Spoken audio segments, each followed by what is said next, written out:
Hey everyone, I'm working to hit 1,000 subscribers, and I need your help to get there. If you enjoy this content, please hit that subscribe button. Listen, the Blue Jays offseason has been nothing short of frustrating for fans, and now with Kyle Tucker and Bichette officially off the table, the front office is scrambling to find solutions. But here's what nobody's talking about right now, and it might be the move that saves this entire offseason for Toronto. While everyone's fixated on Cody Bellinger and whether that deal happens, there's a name flying completely under the radar that could be exactly what the Blue Jays need. We're talking about a versatile all-star caliber player who fits this roster like a glove, and new reports suggest the Jays are seriously interested. Plus, we've got the real story behind why the Kyle Tucker deal fell apart, and trust me, when you hear the actual numbers involved, it's going to make a lot more sense why Ross Atkins walked away from that negotiation. The support from you guys has been absolutely incredible lately, and we're going to keep bringing you daily updates as we get closer to spring training. This is when things really start heating up, so make sure you're subscribed because you don't want to miss what's coming next. Let's talk about the elephant in the room first. After Bichette's departure and the failed Tucker pursuit, the Blue Jays need to add impact talent, and they need to do it soon. There's been an article making the rounds about how Toronto should pursue a versatile all-star infielder, and the name that keeps popping up is Brendan Donovan from the St. Louis Cardinals. Now, I've been tracking Donovan for a while because the fit just makes too much sense to ignore. Earlier in the offseason, a Cardinals insider reported that St. Louis has already traded away Sonny Gray, Eric Vladdy, and Ryan Helsley for prospects. They just moved Nolan Arenado, and they're clearly in full rebuild mode. The Cardinals have their second base replacement ready to go in their system with J.J. Wetherholt, who got some playing time last year. Wetherholt is pushing for Donovan's spot, which means the Cardinals are absolutely willing to move him. This is the perfect opportunity for the Blue Jays to swoop in and make a deal. We're not calling it a rebuild over there in St. Louis, they're calling it a retool, but whatever you want to label it, the Cardinals are selling and Toronto should be buying. There's been legitimate buzz about this for weeks now. One insider pointed out that Donovan would make tremendous sense for the Jays after missing out on Tucker. His career weighted runs created plus versus right-handed pitchers sits at 130. Now, he's not going to match Bichette's production against lefties, but here's the thing. The Jays have Ernie Clement to mash against left-handed pitching. Donovan absolutely crushes righties, and we'll get into his advanced numbers in a second, but this screams Ross Atkins trade to me. You miss out on your big free agent targets like Tucker and Bichette. Cody Bellinger is still possible, but doesn't seem as likely at this point, though the Jays do tend to move in silence.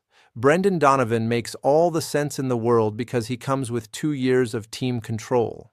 He's a left-handed bat who doesn't strike out much, and he posted a 775 OPS last season, which is absolutely respectable. The best part is he doesn't have to play every single day, and he plays multiple positions, including all over the infield. Think about the flexibility this gives you. Against righties, if the Jays want to give Ernie Clement a day off, and Clement figures to be the starting second baseman right now, you can move Donovan to second base and he'll crush right-handed pitching. If you're going up against a lefty, you can run a lineup with Santander in left and Clement at second. There are so many lineup configurations this opens up for manager John Schneider. Reports have been circulating about Donovan and the Blue Jays for a while now, and if it comes down to him versus Bellinger, sure, Bellinger is the better overall player, but let's dive into what Donovan specifically brings to the table. Looking at his recent performance, he put up a 787 OPS in 2023, a 759 OPS in 2024, and then bounced back to 775 last year.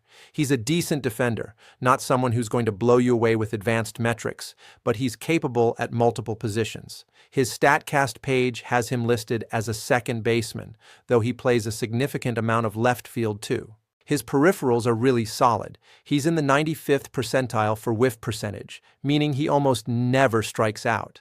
That's 92nd percentile in strikeout rate. He walks at a league average clip. He's not going to hit a ton of home runs, but if Anthony Santander can bring some power back to this lineup like the Jays are hoping, Donovan would be the perfect complementary piece. He's excellent at what he does, which is exactly the type of player Ross Atkins typically targets, and I genuinely think it makes a ton of sense for this Blue Jays team. Right now, Clement figures to play around 74% of second base, with David Schneider spelling him occasionally. If you believe Ernie Clement can be an everyday second baseman, great. But if you want to give him time off against righties, where he struggles offensively and is below league average anyway, you can slot Donovan at second base against right-handed pitching and watch him rake. You can play him in left field against righties. The versatility is unmatched. Imagine a lineup against a right-handed starter. You could have Leo Jimenez at short, Donovan at second, Addison Barger in right field, and Santander in left, Matt Chapman at third, Dalton Varsho in center. Every single one of those guys performs well against right-handed pitching. Your only potential weak spot might be second base on days Donovan doesn't play, but even then, you have options. Against lefties, you flip the script and lean on guys like Okamoto who crushes left-handed pitching. So what would it take to acquire Brendan Donovan? The article I mentioned earlier suggests prospects like Johnny King and RJ Schreck, who are ranked 5th and 10th in the Blue Jays system respectively. That feels a bit steep to me. I don't think I'd want to give up Johnny King because he has significant upside. We've seen the Jays part with prospects recently. At last year's trade deadline, they gave up Jarrell Watts-Brown for a reliever in Yimi Garcia, and they dealt pitching prospect Cal Stevenson for Shane Bieber, though that worked out since Bieber re-signed. For Johnny King, I'd need some convincing, but RJ Schreck I'd be willing to part with. Maybe I could be talked into including King, but ideally I'd look to move some non-pitching prospects since Schreck is a position player. I really love this fit, and I'm curious what you think about it. When you compare Donovan to Cody Bellinger, they both perform well against righties. Bellinger obviously has better raw numbers and more name recognition, but here's the key difference. You don't have to give up prospects for Bellinger, just money. You do have to give up assets for Donovan, but he comes with 2 years of control versus the 6 or 7 years you'd likely have to commit to Bellinger. Donovan is also younger at 29 compared to Bellinger's 30. It's not a perfect comparison, but I'm extremely high on the Donovan fit.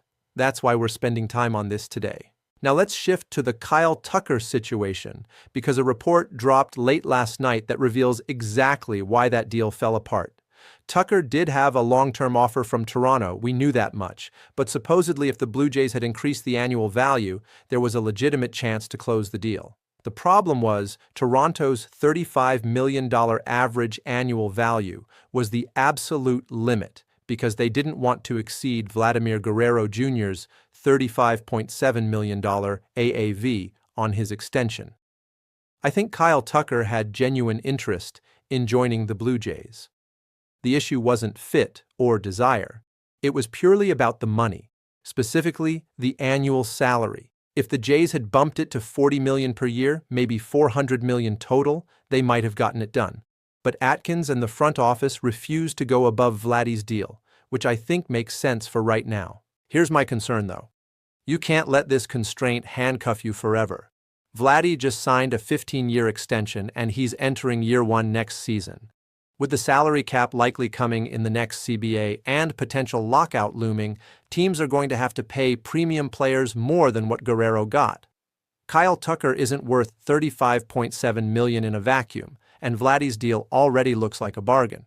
But as the years progress, the Jays are going to have to exceed that number for impact players, or they'll get left behind. I'm really hoping this Vladdy deal doesn't become an anchor that prevents Toronto from making necessary moves. The market evolves, salaries inflate, and if the front office isn't willing to adapt, they're going to keep missing out on difference makers. What does this mean for Cody Bellinger? Well, if the Jays won't go above $35 million AAV for Tucker, they're definitely not doing it for Bellinger.